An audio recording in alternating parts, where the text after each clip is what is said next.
Alright guys, sorry about the wait on the videos. It's been a mixture of web app mucking up and my laptop breaking, so I've had to get a new one which I've got recently, but still haven't been able to get into the web app. So finally, logging after getting from college, and it's got me in, so it's brilliant. All thumbs up so far. As you can see, Reading kit, Reading, and then the ball, Man City Stadium, closest thing to my JC if you actually compare the stadiums. Quite similar to be honest. Reading come up there first, so Man City, a little copying bastard. There you go. Copyright from there, from UK Palace, only joking. And you got the Reading badge. Basically today's episode will just, well not episode, I don't want to call it an episode, but video, will just be showing you my two teams so far, and some tips on how to make money. 152 grand as you can see there. Basically, that's because I got Inform Higuain in the pack. Simple as 185k, bang, done. But I've made like 30-40 grand before that buying and selling, so don't just say, so it's not because I've not got my money because I've got lucky in a pack for the first time in 2 years. It's because I've bought and sold some stuff before and also got lucky in a pack. So yeah, active squad. I think my right midfield is going to be mucking up. There we go. That is, if for some reason there's an error, and I don't want to reload the page because if I reload it, then it most likely will say sorry, you're not allowed in the app. So I'm just going to say that's Bystrov, 94 pace. Okay, right midfielder, pretty cheap to get. It's really easy to get. As you can see, the player which stands out is that man up front, eto'o, 88, overrated for me. I don't know if people agree with me, but I just find that what has he done in the last 2 seasons which makes him better than players like, I don't know, 88 rating is too good for him. I mean, you got players like Thiago Silva. I'd rate him as the best centre back in the world just for the stuff he does. He's better than Vidic and all that. I mean, heading defending, Vidic is better, but like where he's so flexible, Thiago Silva, he can play anywhere in the field and do well. I mean, you can stick him up front and he'd do alright with his, because he's got a pretty decent shot on him where he's played centre midfield before. So yeah, not too bad. And then we got Dumbia, 94 pace, can't get wrong with him to be honest. Got better dribbling on this game, which I prefer. I like a player of good dribbling because I like to sort of get around players rather than just go straight for it. And then you got Mark Gonzalez. You could have either him or Tosic, either one would do. Both got 91 pace, but because I love Gonzalez from FIFA 11, that's why I've got him. Carlos Eduardo, basically in the team because that guy there is Honda injured, as you can see. Some twat injured him in a match. Basically, that's why he's in the team. He's normally a backup centre attack midfield, or centre mid. Pretty skillful, nice player to have in the team, to be honest. You got Danny, also quite good with the ball. Obviously, really good dribble in there.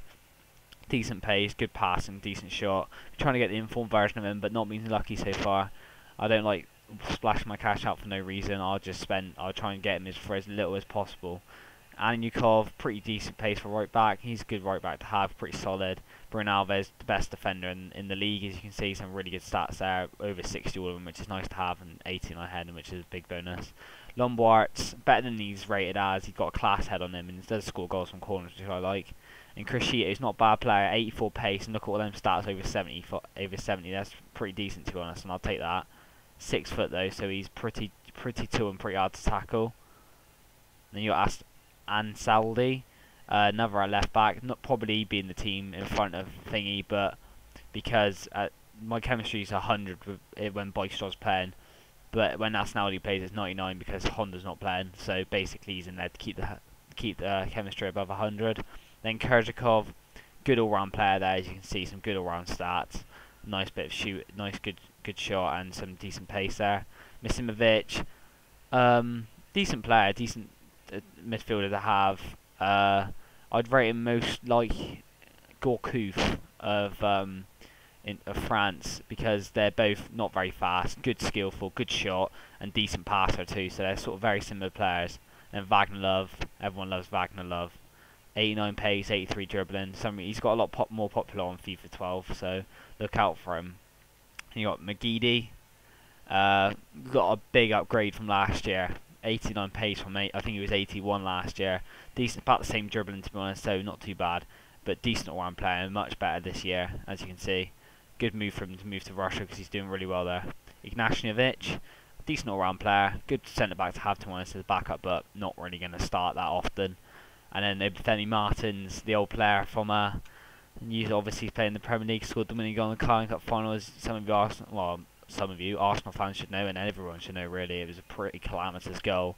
and I'm not sure Arsenal fans really like him after that. But can you blame the guy?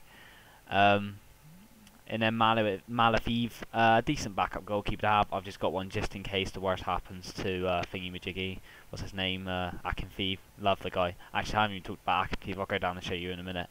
And then you got obviously the injured Honda. I love this guy. Honda is one of my favourite players. Just brilliant player to have. Quality shot and class free kicks. So yeah, really nice. If you were wondering, I think he's 80. Let's have a look. I think he's 83, 81. Yeah, slightly underrated to be honest. And let's have a look at the old Akinfeev. Pretty similar stats to last year. Pretty much exactly the same as last year to be honest. Just shiny though. So yeah, that's that team. Then you've got my Redden team. Obviously, I had to make a Redden team. Let's be fair. And there you go. That's Shane Long right there. Obviously, some people not in denial about him leaving. Glad he's moving up in his career and doing well. That's what I like to see players. I don't like to see players leave for glory like Matt Mills did. Sorry to Leicester fans, but he just left for the money. I mean, he was captain of playoff final team. He left. That's simple as. Whereas people like Shane Long and Gylfi Sigurdsson I got on the bench left because they wanted to further their career and make them better. And let's be fair, Sigurdsson is now playing quality. He was top goal scorer for Hoffenheim last season from midfield, and he didn't even start that many games. And Shane Long's already got 3 goals, including one against Chelsea away and one against Man United at home. Mind you, they follow on from Redden and used to love playing against Man United and Chelsea, and they probably still will. Probably best against Liverpool though. We love playing against Liverpool. But yeah, you got people like McAnuff, very skillful player. He has flair trait, I think, so it's brilliant to have. I love him playing with him. He's just so skillful. Then you got Ian Hart, class shot, 75 shot. He's got amazing free kicks, 86 free kick accuracy, 86 shot power. Not bad for a left back. He's silver. So yeah. Jimmy Keeby, 93 pace, makes him one of the fastest players on the game, so brilliant. This Reading team, I'm really happy with this, because online I've played a good 20 odd games on head-to-head with my pro up front, and I've not lost the game yet. So, and that's against teams like Ajax, that sort of thing. So I'm pretty happy with the Reading team this year. Obviously you got HRK or Harold Canoe, as you might know him from. Did quite well, changed the game. I went and watched Bristol City with my mates away the other day. Pretty happy about that result. Just couldn't believe it. I went, my throat went after it. I just couldn't stop it. It just couldn't stop singing. It was brilliant. Anyway, well, he come on it for 2-0 down. Game was sorted after that one, 3-2.